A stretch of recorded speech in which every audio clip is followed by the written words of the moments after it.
This is the gut-wrenching showdown that exposes the raw truth about war, hostages, and the lies we tell ourselves. Picture this: a tiny room, 2 ruthless terrorists, 1 terrified hostage.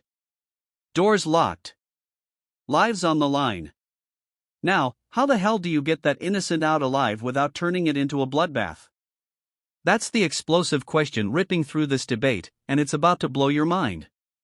We're diving into the firestorm between James O'Brien and Michelle Dewberry on LBC, where emotions clash like thunder, and logic cuts like a knife.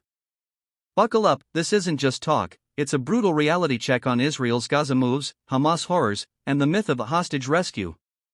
If you're yelling at your screen already, hit like, subscribe, and drop your location in the comments. Let's unpack this chaos, step by screaming step. James kicks it off with a hammer blow. So, how do you take out a terrorist in a room with a hostage? He's not playing games. Michelle's defending Israel's playbook, cutting power, slashing water, forcing 1 million plus to flee North Gaza. But James demands the mechanics. Tell me how. How does it work? Michelle fires back, voice steady but charged. No, I don't need to tell you. I've told you what I think. James pushes harder. Say to Hamas, please, can you kindly return the hostages other than actually forcibly rescuing them? She snaps. So, how does it work, Michelle? How does it work? Here's a room. There are 2 terrorists and 1 hostage in the room. Tell me how these tactics rescue the hostage. Michelle leans in. Well, they'll take. But James interrupts, painting the scene vivid: 2 militants, 1 hostage, 1 door. Which tactic actually gets that person out alive? That's our room test.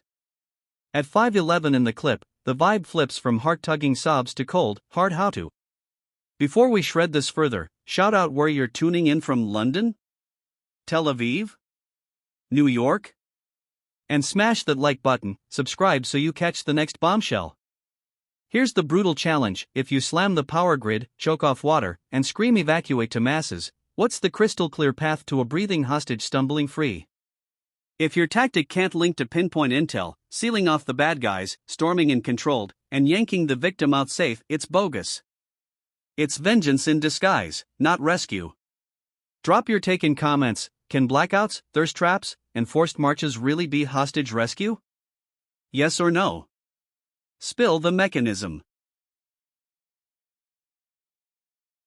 Michelle jumps in, urgent, but what I wanted to say, and I don't want to get cut off, but James teases, well, now you worried me. Carry on. She plunges, no, cause what I wanted to say is that there's a why the anti-Semitism has been so difficult is because obviously I hear you talking about, does Israel operate to do they need to operate to rules? Of course they do. They are the Israeli Defense Force, and as Jewish people and Judaism, you are governed to act in a certain way. Nothing is more important than life. She chokes up on the horrors, and either the way that I'm looking on in Facebook of that image of that poor girl who's in her underwear, her. James warns, yes. Careful, because trigger warnings are important, people. There's a reason why you don't look at the pictures that you've just described in grim. Michelle adds, and I'm also reading about the 6-year-old child in America murdered for being Palestinian. James steers back, but let me just talk about the question. No, just before obviously. She's racing, I'm going to have to hurry you now, Michelle. Right. So, but what I want to say is the conflating of how you can talk about the Israeli army that's going in to get its hostages. Imagine in the UK. James notes, the coverage in Israel has been incredibly critical about the lack of concern being expressed for the hostages. Michelle agrees, well, that's it, because this is like now, as you said, how many? By the Israeli government. But the problem is because nobody thinks that cutting off electricity and water and telling 1.1 million people to relocate is about rescuing hostages. Michelle. She counters, well, this is an active hostage situation. No one thinks this is the whole point in a way, isn't it? You can't with a straight face argue that these are measures being undertaken to rescue hostages. Michelle agrees, well, that's it, because this is like now, as you said, how many? By the Israeli government.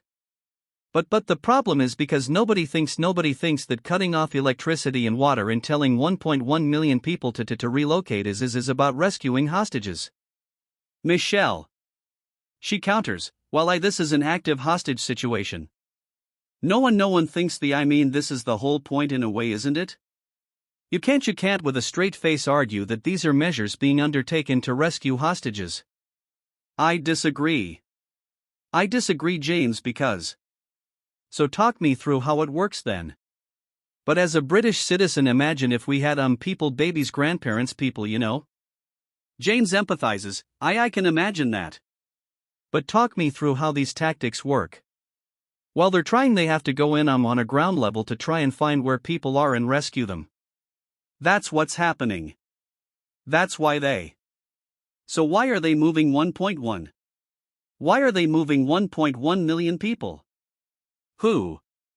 Why would they want to get to the people? We know that Hamas, but wouldn't you take the hostages with you? All I think about is, what can you imagine how amazing it would be if the Jewish people had given the benefit of getting out the way? No. Because Hamas doesn't behave like. But you're not supposed to be conflating. You're not supposed to be that point. I'm just demonstrating how we don't behave like those animals. I don't. Yes, that's fine. But how does this tactic work? How does cutting off electricity and water for 1 million people? Well, because you know that Hamas using the people as human shields and they're trying to get the enemy out. James probes, so, what happens? They all stay in Afghanistan. You can keep talking, but here's the problem, and it's not really the question that I'm asking, but I understand that's a bit ambitious and optimistic of me given the depth of emotion that everybody is feeling. He imagines, but I don't understand. I am a Hamas terrorist. I am holding an Israeli hostage.